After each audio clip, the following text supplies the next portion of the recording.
Assalamualaikum warahmatullahi wabarakatuh. Bapak dan Ibu yang saya hormati, izinkan saya bertanya dengan jujur. Ketika kita berpikir tentang makanan sehat, apa yang langsung terlintas di pikiran? Bagi banyak orang, jawabannya adalah telur. Murah, mudah diolah, mengenyangkan, dan katanya kaya protein. Tapi apakah benar telur selalu cocok untuk tubuh kita? Apalagi saat usia sudah melewati kepala 6. Di ruang praktik saya di Puskesmas Lansia, saya sudah bertemu ratusan pasien yang setiap hari makan telur, ada yang digoreng, direbus, bahkan diminum mentah. Tapi anehnya, justru keluhan mereka tidak berkurang. Badan mudah lelah, perut sering kembung, kadar kolesterol tidak turun, atau malah muncul rasa kesemutan dan nyeri otot yang semakin sering. Salah satu pasien saya bahkan berkata, "Saya makan telur setiap pagi dok, tapi kok malah makin lemas?" Disinilah saya mulai sadar, ternyata bukan telurnya yang salah, tapi cara kita mengonsumsinya yang keliru. Tubuh lansia sangat berbeda dibanding saat muda. Sistem cerna melemah, daya tahan tubuh menurun, metabolisme melambat. Dan ketika makanan yang dulunya bermanfaat kini dikonsumsi tanpa penyesuaian, maka dampaknya bisa seperti racun yang perlahan menggerogoti kesehatan. Telur bisa jadi obat alami, tapi juga bisa jadi sumber masalah diam-diam. Tapi nyatanya, masih banyak di antara kita yang belum tahu cara paling aman mengonsumsi telur di usia lanjut. Hari ini, saya ingin mengajak Bapak dan Ibu memahami 5 cara makan telur yang diam-diam bisa membahayakan tubuh lansia. Cara yang sering kita lakukan tanpa sadar, tapi berisiko besar jika dibiarkan. Jika selama ini Bapak dan Ibu berpikir bahwa makan telur tiap hari pasti menyehatkan, maka video ini bisa membuka mata dan memberi jawaban baru. Mari kita simak bersama, dengan hati terbuka dan keinginan untuk hidup lebih sehat dan mandiri di usia emas. Karena perubahan kecil hari ini bisa menjadi perlindungan besar untuk esok. Pernahkah Bapak dan Ibu merasa bahwa makan putih telur saja itu lebih sehat? Banyak orang lansia yang saya temui berkata seperti ini. "Saya buang kuningnya dok, karena takut kolesterol. Putih telurnya saja yang saya makan, itu kan proteinnya." Niatnya memang baik, tapi sayangnya, cara ini bisa membawa masalah kesehatan yang tidak disangka-sangka, terutama jika dilakukan saat perut masih kosong. Putih telur mengandung satu zat bernama avidin, yang secara alami akan menempel pada vitamin B7 atau biotin di dalam tubuh. Ketika avidin ini aktif, tubuh kita akan sulit menyerap biotin, dan biotin bukan vitamin sembarangan, terutama di usia lanjut. Ia berperan besar menjaga kesehatan saraf, kekuatan otot, fungsi otak, dan juga menjaga kulit serta rambut tetap sehat. Kekurangan biotin seringkali diawali dengan gejala ringan seperti lelah berkepanjangan, sulit konsentrasi, dan mulai timbul rasa kesemutan di ujung jari tangan dan kaki. Di sebuah desa di Klaten, saya pernah menangani seorang ibu bernama Bu Sri, usianya 70 tahun. Ia rajin makan putih telur tiap pagi karena ingin menurunkan berat badan dan menjaga tekanan darahnya. Tapi setelah beberapa bulan, ia mulai mengeluhkan kakinya sering kesemutan, tangannya gemetar saat mengangkat gayung, dan bahkan sempat terjatuh di kamar mandi karena rasa lemas yang datang tiba-tiba. Pemeriksaan laboratorium menunjukkan ia mengalami defisiensi biotin ringan, dan semuanya ternyata berawal dari satu kebiasaan kecil yang terlihat sepele, makan putih telur saja saat perut kosong. Mengapa hal ini jadi lebih berbahaya saat perut kosong? Karena saat perut masih kosong, asam lambung sedang dalam kondisi paling tinggi. Avidin dalam putih telur jadi lebih aktif dan efek penghambatannya terhadap biotin pun jadi lebih kuat. Itu sebabnya saya sangat menyarankan agar Bapak Ibu tidak makan putih telur saja, apalagi saat belum sarapan. Lalu bagaimana cara yang benar? Makanlah telur secara utuh, putih dan kuningnya bersama. Kuning telur memang mengandung kolesterol, tetapi juga menyimpan banyak manfaat penting seperti lecitin, asam lemak omega 3, lutein, dan zeaxanthin yang sangat bermanfaat untuk otak dan mata lansia. Selain itu, kuning telur justru mengandung biotin yang cukup tinggi dan bisa menetralisir efek buruk dari avidin. Waktu makan juga penting. Sebaiknya makan telur setelah Bapak dan Ibu mengonsumsi makanan ringan dulu, seperti roti gandum, bubur kacang hijau, atau sayuran rebus. Makanan ini memperlambat penyerapan dan menjaga sistem pencernaan tetap stabil. Dan untuk Bapak Ibu yang sedang mengontrol kolesterol, 1 butir telur per hari sudah cukup. Jangan berlebihan, tapi juga jangan takut makan kuning telur. Karena kalau dikonsumsi dengan cara yang tepat, manfaatnya justru jauh lebih besar dibandingkan risikonya. Namun ternyata, bukan hanya isi telur yang bisa jadi masalah. Cara memasak dan tingkat kematangan telur juga bisa menentukan apakah tubuh kita makin kuat atau justru makin rentan. Apakah Bapak dan Ibu pernah mendengar bahwa telur mentah bisa menambah tenaga? Di beberapa daerah, saya masih sering menjumpai lansia yang mencampur telur mentah dengan madu, susu kental manis, atau bahkan kopi panas sebagai jamu pagi. Ada juga yang terbiasa makan telur setengah matang karena katanya lebih lembut untuk lambung. Tapi, apakah cara ini benar-benar aman untuk usia kita? Jawabannya, sangat berisiko, apalagi bagi lansia yang daya tahan tubuhnya sudah jauh berbeda. Telur mentah atau setengah matang menyimpan bahaya tersembunyi yang jarang disadari, terutama bagi orang tua. Bahaya utamanya berasal dari bakteri Salmonella, sejenis bakteri yang bisa bersarang di cangkang atau bahkan di dalam telur jika kebersihannya tidak terjaga. Pada orang muda, mungkin gejalanya hanya diare ringan. Tapi bagi lansia, infeksi Salmonella bisa menyebabkan dehidrasi berat, infeksi usus yang parah, bahkan sampai infeksi darah atau sepsis yang bisa sangat berbahaya. Saya teringat satu kasus yang masih membekas di hati. Seorang bapak berusia 74 tahun dari daerah Magelang, Pak Syukur namanya. Ia rajin meminum campuran telur mentah dengan madu dan jahe tiap pagi karena percaya itu menjaga stamina. Suatu hari, ia mulai mengalami muntah dan diare parah, disertai demam tinggi. Setelah dibawa ke rumah sakit dan diperiksa, ia positif terinfeksi Salmonella dan harus dirawat selama seminggu. Keluarganya sempat panik karena kondisinya menurun cepat, padahal sebelumnya ia tampak sehat. Selain risiko infeksi, telur mentah juga menyimpan bahaya lain. Ingat zat avidin dalam putih telur yang tadi kita bahas? Dalam telur mentah, zat ini tetap aktif sepenuhnya, sehingga tubuh semakin sulit menyerap biotin dengan baik. Akibatnya, kalau dikonsumsi terus-menerus, bisa memicu kekurangan vitamin B7 yang menyebabkan gejala seperti lemas, gangguan saraf, atau depresi ringan. Tak hanya itu, protein dalam telur mentah juga lebih sulit dicerna. Kalau dikonsumsi terus-menerus, telur mentah juga bisa mengganggu keseimbangan bakteri baik di usus. Padahal bakteri inilah yang menjaga daya tahan dan suasana hati kita. Beberapa penelitian juga menemukan bahwa gangguan pada flora usus berkaitan dengan meningkatnya risiko Alzheimer dan Parkinson di usia lanjut. Jadi, apa yang sebaiknya dilakukan? Telur sebaiknya dimasak sampai benar-benar matang, terutama di bagian kuningnya. Telur rebus adalah pilihan paling aman, tapi pastikan direbus selama 9-12 menit hingga bagian tengah benar-benar keras. Hindari telur dengan kulit retak, ada noda, atau disimpan di luar kulkas terlalu lama. Kalau membeli di pasar, pilih telur yang masih baru dan segera simpan di tempat sejuk setelah sampai di rumah. Dan jangan lupa, selalu cuci tangan setelah memegang telur mentah, supaya kuman dari cangkang tidak menyebar ke makanan lain. Saya tahu bahwa kebiasaan makan sulit diubah, apalagi jika sudah puluhan tahun dilakukan. Tapi kalau satu kebiasaan kecil bisa mencegah risiko besar, rasanya sayang kalau tidak kita coba, ya? Bukan cuma soal kematangan, ada juga satu kebiasaan yang sering terlewat, makan telur terlalu dekat waktunya dengan obat. Padahal hal ini bisa mengganggu kerja obat dan mengurangi manfaat dari dua-duanya. Bapak dan Ibu yang saya hormati, di usia kita sekarang, minum obat adalah bagian dari rutinitas harian. Ada yang minum obat tekanan darah, ada yang minum obat kolesterol, bahkan ada yang harus konsumsi lebih dari 5 jenis obat setiap hari. Tapi Bapak Ibu tahu nggak, makan telur terlalu dekat dengan obat bisa bikin kerja obat jadi tidak maksimal atau malah membahayakan? Saya pernah menangani seorang pasien di Surabaya, namanya Bu Marni, usia 69 tahun. Beliau mengeluh karena sudah berbulan-bulan minum obat anemia dan suplemen zat besi, tapi tubuh tetap lemas dan kadar hemoglobin tidak naik-naik. Setelah saya tanya lebih dalam, ternyata setiap pagi ia makan telur rebus bersamaan dengan minum obat.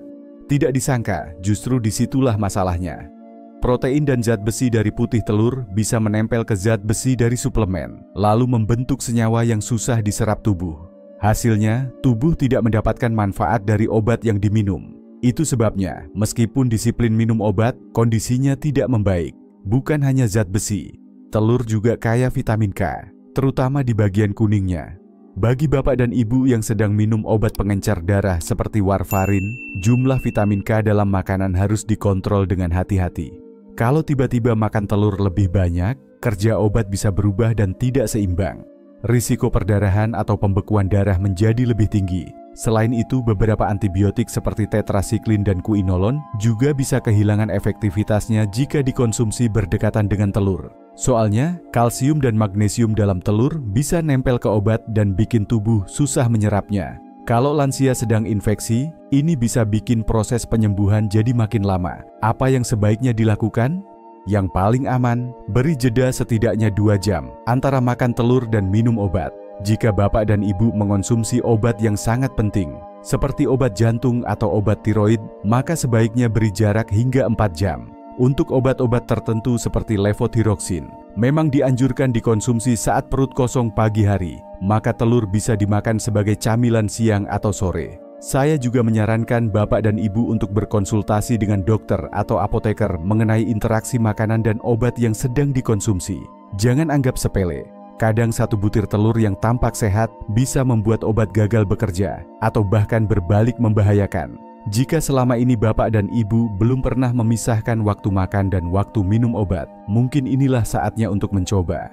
Kalau obatnya bekerja maksimal, ditambah makanan yang bergizi, itu bisa jadi kombinasi yang kuat untuk bantu jaga kesehatan lansia secara alami. Tapi bagaimana jika waktu makan telurnya juga kurang tepat? Banyak orang tua terbiasa sarapan telur sekitar jam 6 pagi, padahal justru di waktu itu tubuh kita sedang paling sensitif terhadap lonjakan kolesterol. Bapak dan ibu, di banyak rumah, terutama setelah salat subuh, dapur mulai berasap. Ada yang merebus air, menanak nasi, dan tak jarang menggoreng telur. Telur dadar panas, nasi hangat, sambal sedikit, sederhana tapi mengenyangkan. Tapi tahukah, bapak ibu, justru waktu makan yang terlalu pagi bisa menjadi masalah, terutama bagi tubuh lansia.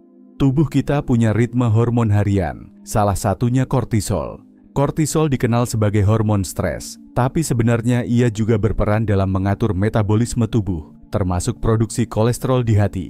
Nah, kadar kortisol secara alami paling tinggi antara pukul 6 sampai 8 pagi.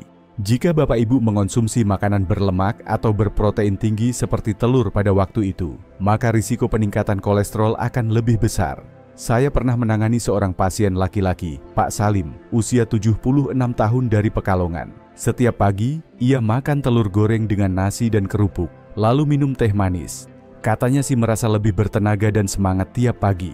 Tapi hasil lab menunjukkan kolesterolnya naik terus. Dan pada suatu pagi, ia dilarikan ke rumah sakit karena nyeri dada. Setelah dicek, ternyata bukan cuma pola makannya, tapi juga waktunya yang diam-diam menambah beban kerja hati. Selain itu, sistem pencernaan manusia, apalagi lansia, belum sepenuhnya aktif di pagi hari. Saat kita baru bangun, lambung dan usus masih dalam fase istirahat semalam. Makanan tinggi protein seperti telur bisa menjadi beban bagi lambung yang belum siap, sehingga menimbulkan keluhan seperti kembung, nyeri ulu hati, atau rasa begah setelah makan. Banyak pasien saya kira itu karena menunya, padahal ternyata waktunya yang kurang tepat. Lalu kapan waktu terbaik untuk makan telur? Saya sarankan makan telur antara jam 2 sampai jam 4 sore, saat fungsi hati dan pencernaan sedang bagus-bagusnya. Pada waktu ini, kadar kortisol sudah menurun dan sistem cerna bekerja lebih efisien. Selain itu, jika dimakan bersama sayuran seperti bayam, brokoli, atau tumisan daun singkong, manfaat telur akan semakin terasa. Serat dari sayurnya bantu serap kolesterol berlebih dan jaga pembuluh darah tetap sehat. Jika bapak dan ibu ingin tetap mengonsumsi protein di pagi hari, bisa memilih makanan yang lebih ringan bagi lambung seperti tahu kukus, bubur kacang hijau, atau susu kedelai hangat. Makanan-makanan ini lebih mudah dicerna dan tetap membantu menjaga energi pagi tanpa memberi beban berlebih pada organ dalam. Kita nggak perlu menghentikan kebiasaan makan telur, cukup ubah sedikit saja waktunya. Sehat itu bukan soal larangan total, tapi soal menyesuaikan diri dengan tubuh kita yang sudah nggak muda lagi. Kalau bapak ibu selama ini terbiasa makan telur pagi-pagi, bagaimana kalau besok coba menggantinya ke sore hari dan lihat bagaimana tubuh merespons? Lalu ada satu hal terakhir yang perlu diperhatikan, cara kita memasak telur. Aroma gurih dari telur ceplok memang menggoda, tapi suhu tinggi bisa mengubah manfaat jadi bahaya. Bapak dan ibu yang saya hormati, saya tahu, tidak ada aroma yang lebih menggoda di pagi atau sore hari selain telur goreng yang baru matang. Renyah di tepiannya, kuning telur yang setengah meleleh, ditambah sedikit garam atau kecap. Rasanya mengingatkan pada masakan ibu di rumah waktu kecil. Tapi sayangnya, di balik aroma yang menggoda itu, ada risiko tersembunyi yang sering kita abaikan. Kalau kita menggoreng telur pakai minyak panas, apalagi sampai berasap, proteinnya bisa rusak dan jadi lebih susah dicerna. Ini membuatnya lebih sulit dicerna, terutama bagi lansia yang fungsi lambung dan enzimnya sudah mulai menurun. Akibatnya, banyak yang setelah makan telur goreng merasa kembung, mual, atau tidak nafsu makan di waktu makan berikutnya. Saya masih ingat seorang pasien saya dari Purwokerto, Bu Lastri, 80 tahun, yang setiap hari makan telur ceplok garing karena katanya itu satu-satunya lauk yang membuatnya berselera makan. Tapi beberapa bulan terakhir, berat badannya turun drastis. Setelah kami ubah pola memasak telurnya menjadi direbus atau dikukus, nafsu makannya perlahan kembali dan perutnya tidak lagi sering terasa penuh. Masalah lainnya berasal dari minyak itu sendiri. Saat minyak dipanaskan hingga melebihi titik asap, ia akan melepaskan zat-zat berbahaya seperti aldehid dan akrilin yang bisa merusak lapisan lambung dan memicu peradangan. Jika dilakukan terus-menerus, ini bisa memperparah kondisi gastritis, radang lambung, menyebabkan penurunan nafsu makan, atau bahkan meningkatkan risiko kanker lambung dalam jangka panjang. Belum lagi jika kita menggunakan minyak yang sama berulang kali. Residu dari penggorengan sebelumnya akan teroksidasi dan membentuk radikal bebas, zat yang bisa mempercepat penuaan dan berkontribusi pada berbagai penyakit degeneratif. Tapi bukan cuma minyaknya yang perlu diperhatikan. Kandungan gizi dalam telur sendiri juga bisa rusak kalau kita memasaknya dengan cara yang terlalu panas. Banyak orang lupa, kuning telur itu kaya colin, nutrisi penting untuk menjaga fungsi otak, daya ingat, dan membantu mencegah kepikunan. Tapi sayangnya, colin ini sangat sensitif terhadap suhu tinggi. Kalau digoreng dengan minyak panas yang berasap, kandungannya bisa rusak sebelum sempat diserap tubuh. Padahal, itulah bagian yang justru paling berharga untuk kesehatan lansia. Sayang sekali, bukan? Lalu, bagaimana cara memasak telur yang lebih sehat? Cara terbaik adalah merebus telur dari air dingin, biarkan mendidih perlahan, dan teruskan merebus selama sekitar 10 menit hingga bagian kuning matang merata. Kalau ingin variasi, Bapak Ibu bisa coba bikin telur kukus yang lembut seperti telur tahu, atau masukkan telur ke dalam sayur bening. Jika ingin menambahkan rasa, gunakan rempah alami seperti kunyit, lada, daun seledri, atau jahe parut. Selain menambah aroma, rempah-rempah ini juga mendukung pencernaan dan memiliki efek anti radang alami. Ingat, telur bukan musuh.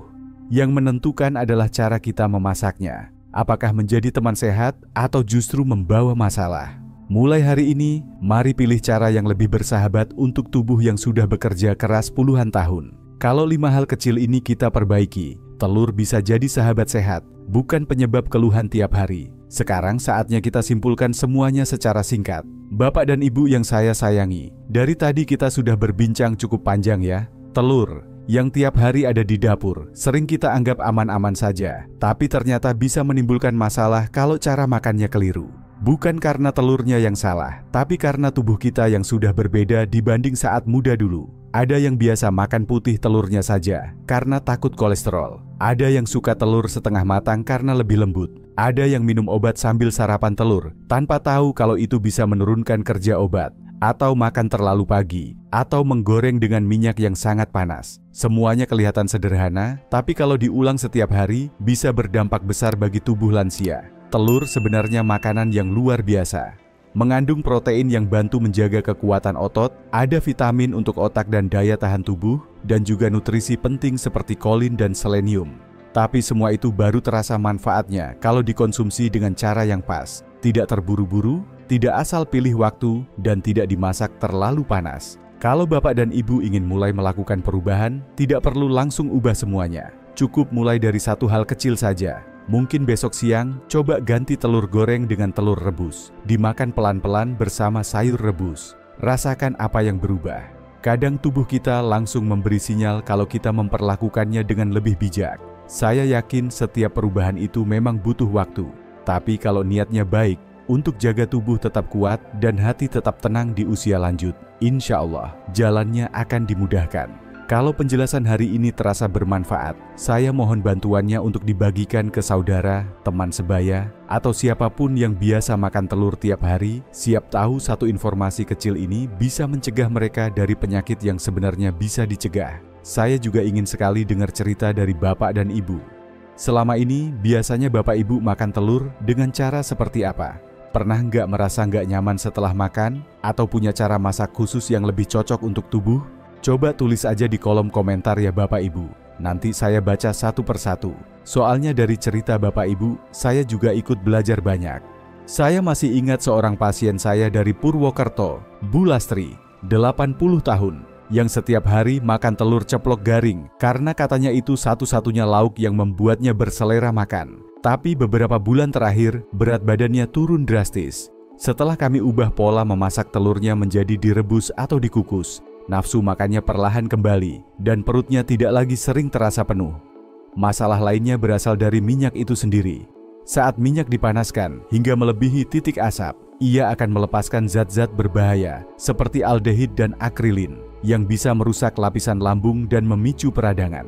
Jika dilakukan terus-menerus, ini bisa memperparah kondisi gastritis, radang lambung, menyebabkan penurunan nafsu makan, atau bahkan meningkatkan risiko kanker lambung dalam jangka panjang. Belum lagi jika kita menggunakan minyak yang sama berulang kali. Residu dari penggorengan sebelumnya akan teroksidasi dan membentuk radikal bebas, zat yang bisa mempercepat penuaan dan berkontribusi pada berbagai penyakit degeneratif. Tapi bukan cuma minyaknya yang perlu diperhatikan. Kandungan gizi dalam telur sendiri juga bisa rusak kalau kita memasaknya dengan cara yang terlalu panas. Banyak orang lupa, kuning telur itu kaya colin, nutrisi penting untuk menjaga fungsi otak, daya ingat, dan membantu mencegah kepikunan. Tapi sayangnya, colin ini sangat sensitif terhadap suhu tinggi. Kalau digoreng dengan minyak panas yang berasap, kandungannya bisa rusak sebelum sempat diserap tubuh. Padahal, itulah bagian yang justru paling berharga untuk kesehatan lansia. Sayang sekali, bukan? Lalu, bagaimana cara memasak telur yang lebih sehat? Cara terbaik adalah merebus telur dari air dingin, biarkan mendidih perlahan, dan teruskan merebus selama sekitar 10 menit hingga bagian kuning matang merata. Kalau ingin variasi, Bapak Ibu bisa coba bikin telur kukus yang lembut seperti telur tahu, atau masukkan telur ke dalam sayur bening. Jika ingin menambahkan rasa, gunakan rempah alami seperti kunyit, lada, daun seledri, atau jahe parut. Selain menambah aroma, rempah-rempah ini juga mendukung pencernaan dan memiliki efek anti radang alami. Ingat, telur bukan musuh. Yang menentukan adalah cara kita memasaknya. Apakah menjadi teman sehat atau justru membawa masalah? Mulai hari ini, mari pilih cara yang lebih bersahabat untuk tubuh yang sudah bekerja keras puluhan tahun. Kalau 5 hal kecil ini kita perbaiki, telur bisa jadi sahabat sehat, bukan penyebab keluhan tiap hari. Sekarang saatnya kita simpulkan semuanya secara singkat. Bapak dan Ibu yang saya sayangi, dari tadi kita sudah berbincang cukup panjang ya. Telur yang tiap hari ada di dapur, sering kita anggap aman-aman saja, tapi ternyata bisa menimbulkan masalah kalau cara makannya keliru. Bukan karena telurnya yang salah, tapi karena tubuh kita yang sudah berbeda dibanding saat muda dulu. Ada yang biasa makan putih telurnya saja karena takut kolesterol. Ada yang suka telur setengah matang karena lebih lembut. Ada yang minum obat sambil sarapan telur tanpa tahu kalau itu bisa menurunkan kerja obat. Atau makan terlalu pagi, atau menggoreng dengan minyak yang sangat panas. Semuanya kelihatan sederhana, tapi kalau diulang setiap hari, bisa berdampak besar bagi tubuh lansia. Telur sebenarnya makanan yang luar biasa. Mengandung protein yang bantu menjaga kekuatan otot, ada vitamin untuk otak dan daya tahan tubuh, dan juga nutrisi penting seperti kolin dan selenium. Tapi semua itu baru terasa manfaatnya kalau dikonsumsi dengan cara yang pas, tidak terburu-buru, tidak asal pilih waktu, dan tidak dimasak terlalu panas. Kalau Bapak dan Ibu ingin mulai melakukan perubahan, tidak perlu langsung ubah semuanya. Cukup mulai dari satu hal kecil saja. Mungkin besok siang, coba ganti telur goreng dengan telur rebus. Dimakan pelan-pelan bersama sayur rebus. Rasakan apa yang berubah. Kadang tubuh kita langsung memberi sinyal kalau kita memperlakukannya dengan lebih bijak. Saya yakin setiap perubahan itu memang butuh waktu. Tapi kalau niatnya baik, untuk jaga tubuh tetap kuat dan hati tetap tenang di usia lanjut, insya Allah jalannya akan dimudahkan. Kalau penjelasan hari ini terasa bermanfaat, saya mohon bantuannya untuk dibagikan ke saudara, teman sebaya, atau siapapun yang biasa makan telur tiap hari. Siap tahu satu informasi kecil ini bisa mencegah mereka dari penyakit yang sebenarnya bisa dicegah. Saya juga ingin sekali dengar cerita dari Bapak dan Ibu.